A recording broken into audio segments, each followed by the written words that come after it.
Tallinn does not have to be expensive. We set ourselves a €30 a day budget, and without really trying too much, we came under this budget pretty easily. During our trip there, we went to the cinema, we had quite a few pancakes, ate out a little bit and had a few hot chocolates, half of which were quite disappointing and, like I said, very easily came under our €30 a day budget. We had the money there if we wanted to spend it, but we didn't feel as though that we needed to, and where we saved the most money was on eating out. Instead of paying €6 to €12 for a restaurant meal once or twice a day, all we had to do is literally go shopping. Food shopping, that is. Since her apartment had a hob, a microwave, sink and a fridge, that means that we can cook. And since we had the time and don't mind cooking, we just went to the supermarket and spent around €50 on supermarket supplies for our 7-day trip. And this lasted us about 8 meals plus snacks, which meant that each meal only costed us around €3 each. Pretty good. In comparison, we only had about 6 meals out, plus some drinks and snacks, and this came to a total of €70 during our 7-day stay, which meant that each meal out costed us, on average, around €6 each. Double that of cooking at home. And these eating out meals, they were nothing fancy or anything. We just went to cafes, had a pancake or two, and hot chocolate and such, or chips from the local kebab place, and once we even went to like a buffet style in the Solaris shopping centre.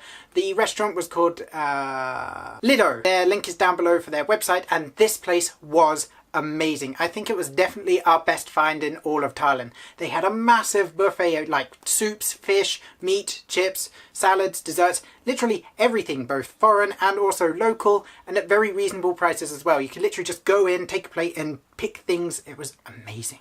They also seem to specialise in very homemade traditional dishes as well, which is lovely to see. In our 7 days there, we spent €120.60, or about €17.23 per day for the both of us, and we loved having both the flexibility to cook and also the non-restricting atmosphere of just being able to go out and get something to eat or drink if we wanted to. Finding alternatives or cheaper places to go if you're on a budget does not take much effort, and just because you're travelling doesn't mean that you have to spend more on things that you wouldn't normally do at home. Aside from the food, we didn't actually spend that much in Tallinn over the rest of our trip. I mean, we went to the cinema once, you know, because we felt like it, and it was a 1-minute walk away. The tickets were €8.10, which, you know, is pretty standard for Europe. Pretty expensive, but, you know, same price as the UK. We also got ourselves little trinkets like a keychain, and we also got some awesome notebooks. And all this miscellaneous stuff came to about €23.40 for the both of us. Maybe going to the cinema in a foreign country you're only travelling in for a week does seem weird to some of you, but for us it's just a natural part of who we are.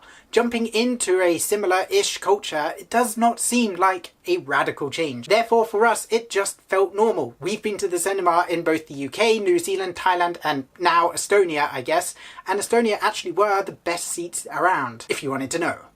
We didn't pay any money for attractions since the one museum that we wanted to visit, the Occupation Museum, was closed for renovations at the time we went until the summer. So instead we just walked around the old town, we took our camera and we just weaved in and out of the old streets, hopping into places on the whim that we wanted to go. If you are a museum fan, then be prepared, because Tallinn has a museum for literally everything. Aeronautics, naval, even one about beer and banking. And all of these cost anywhere from free entrance to about €10 per person. As for our accommodation, it costed us €30 a night for the 6 nights, and even though this trip was a gift, if we were to have come ourselves and paid for it, we would have picked this place over most of the others.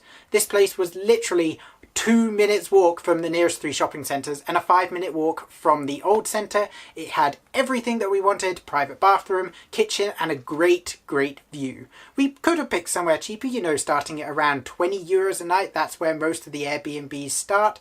However, this place was great value for money, and we've left a link down below if you did want to check it out and possibly stay there. Since we walked everywhere, we didn't really spend that much money on transport. We paid a cash fare when we came into the city, and we did buy a transport card which costed us a €2 deposit, and we only took one trip, which was literally back to the airport. So technically we only spent €6.20 on transport. However, there was a little bit of a problem, and we are going to do a transport video next week, so we'll explain it in that. Overall, our trip costed us €158 for the 7 days.